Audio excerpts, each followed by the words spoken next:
Today we are going to experience 7 of the scariest stories that can be found around the internet.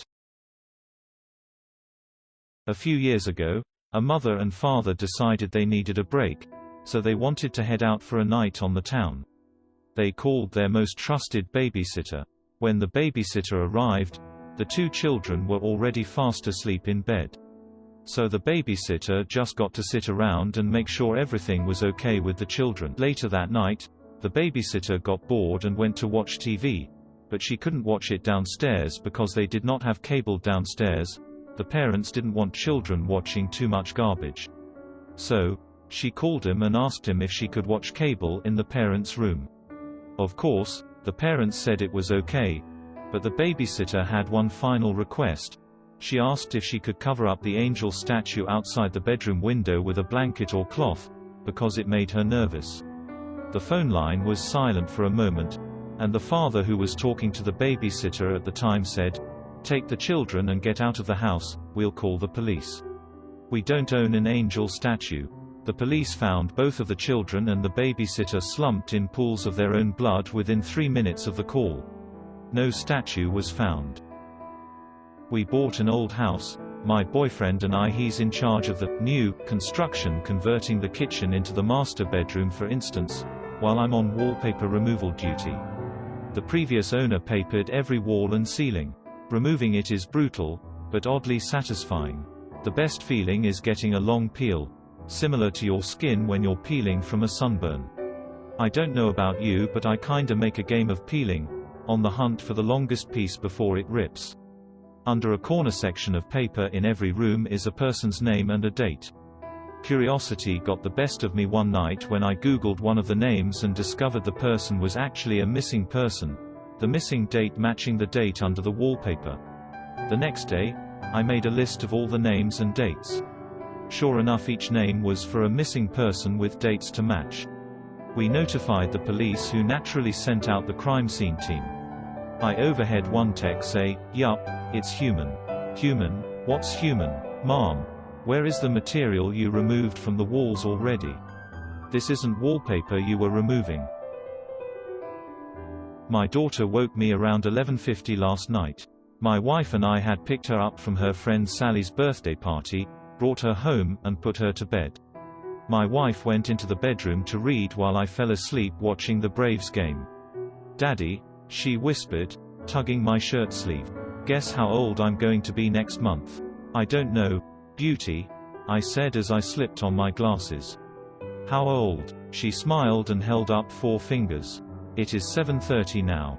My wife and I have been up with her for almost 8 hours. She still refuses to tell us where she got them." During the summer of 1983, in a quiet town near Minneapolis, Minnesota, the charred body of a woman was found inside the kitchen stove of a small farmhouse. A video camera was also found in the kitchen, standing on a tripod, pointing at the oven. No tape was found inside the camera at the time. Although the scene was originally labeled as a homicide by police, an unmarked VHS tape was later discovered at the bottom of the farm's well, which had apparently dried up earlier that year. Despite its worn condition, and the fact that it contained no audio, police were still able to view the contents of the tape. It depicted a woman recording herself in front of a video camera, seemingly using the same camera that the police found in the kitchen. After positioning the camera to include both her and her kitchen stove in its view, she turned on the oven, opened the door, crawled inside, and then closed the door behind her. After 8 minutes into the video, the oven could be seen shaking violently. At this point, thick, black smoke emanated from it. For the remaining 45 minutes of video, until the batteries in the camera died, it remained in its stationary position. To avoid disturbing the local community, the police never released any information about the tape, or even the fact that it was found.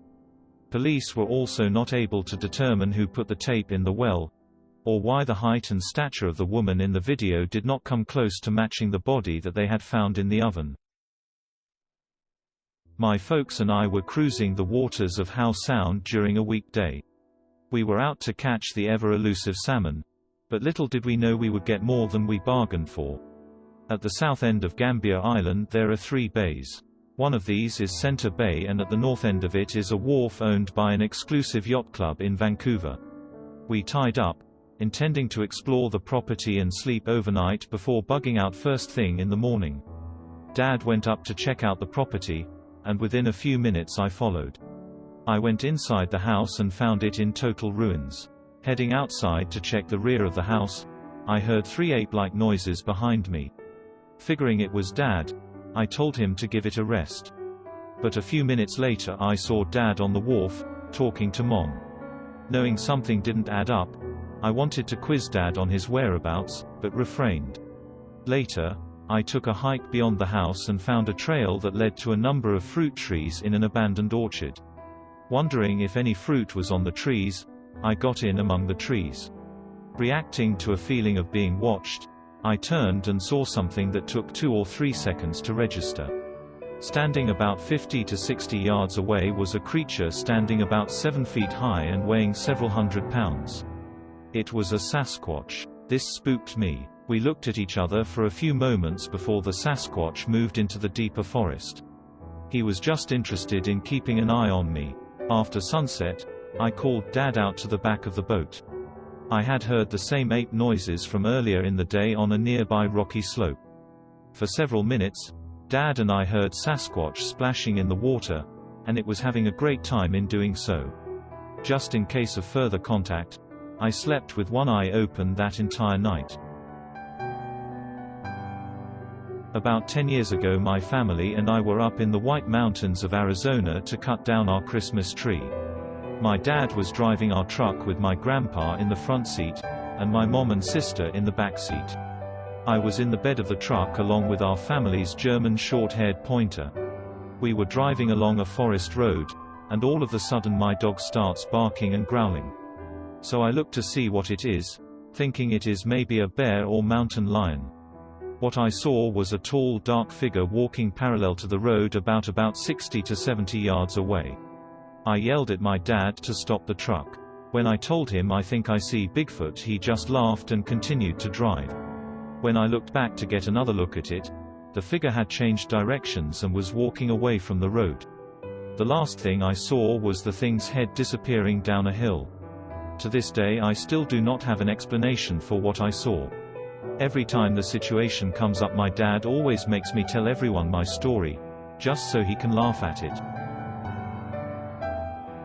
When my husband and I were first married, we lived in a little house in a nice little subdivision. My husband worked the night shift and would leave the house about 2 a.m. one night after my husband had left. I woke up drenched in sweat and stiff with fear. I had had the most realistic dream. In my dream, I walked through the house to look out the door by the kitchen. There, sitting on the railing, were 2 sailors drinking beer. One was blonde, the other dark-haired. Seeing the blonde sailor, I became terrified. I knew I couldn't let him look at me. When I woke from this dream, I was relieved to hear my husband walking back through the house towards our bedroom. The cats who were sleeping with me also heard him and turned towards the door. At what seemed almost the same instant, I realized that the footsteps I presumed were my husband's were walking across hard floors, but our house was carpeted. I lay frozen with terror in bed until dawn. At first, I only mentioned it to my husband, but then the same thing happened to 3 different people staying at different times in our house. When it happened to my sister-in-law, the cats stood on her bed and hissed at the approaching footsteps. My sister-in-law promptly got up and drove home that night.